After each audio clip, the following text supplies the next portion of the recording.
You may notice that when Eclipse generates the .equals method, it always generates a .hashcode as well. So I want to spend a little time talking about hashcode, why it's there, and how it works. As an analogy, suppose you have a really messy house, and it takes you forever to find something. You might decide to develop the discipline to get 6 buckets and to organize your messy house in terms of where you put things in these buckets. So let's suppose these buckets are there and some object, say your cell phone, is always put inside the same bucket. Let's suppose it's in the bucket labeled 2, as shown here. Then when you go to look for your cell phone, you don't have to look in any other bucket. Your search is limited just to the bucket labeled 2.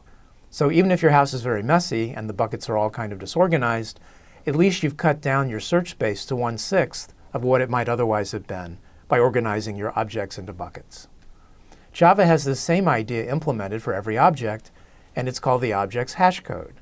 And what it does is it maps every object to a possibly large integer, probably much bigger than 0 through 5 as shown here. If we just have these 6 buckets labeled 0 through 5, and phone.hashcode returns the bucket at which that's supposed to be stored, it might be a relatively large number.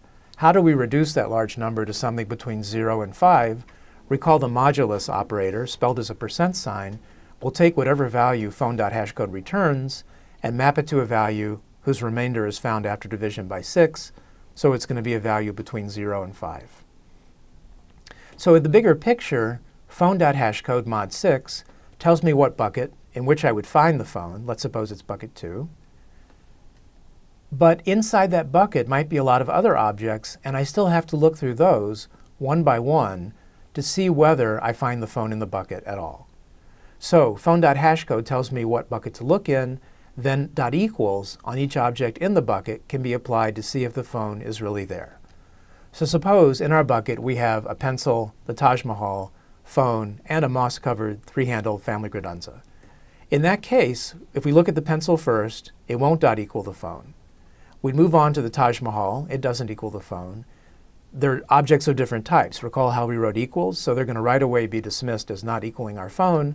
Then finally, we find a phone object, and if .equals is defined appropriately and it really is your phone, it would return true. So let's go back to our point object, and let's consider whose hashcode, that its hashcode might be generated based on its x and y coordinates. So perhaps a hashcode applied to the point 3, 4 would map us to bucket 2, and a hashcode applied to 4, 3 might give us bucket 0.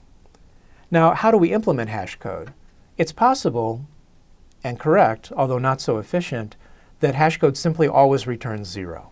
Suppose it does. If we ask it for the hashcode of 4, 3, it returns 0. We'll look in bucket 0. If we ask it for the hashcode of 3, 4, a different point, it also returns 0. 8, 2 also returns 0. So the effect of this method, always returning 0, is that every point object is put inside the same bucket. Now it's correct, but it would be much better in terms of efficiency to have these point objects spread all over the place, so when you get to a given bucket, there are fewer points to look at. Suppose you have 1,000,000 points. This hashcode is going to put all 1,000,000 points inside the same bucket 0.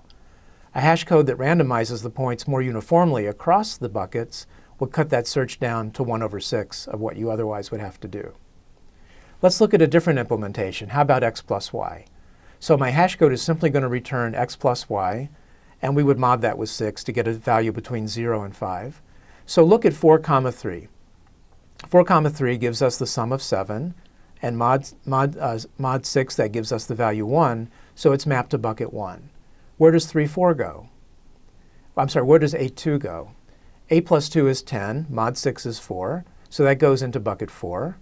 But look at 3, 4, where does it go? 3 plus 4 is the same thing as 4 plus 3. So the hashcode that returns x plus y is going to map both points to the same bucket, their sum being 7, their modulus being 1, mod 6, they're both going to map to bucket 1. So this does some spreading out of the points, but 4, 3, and 3, 4 are ending up inside the same bucket.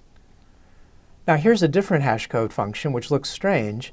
It takes the x coordinate, multiplies it by 31, and adds the product of 17 and y to that.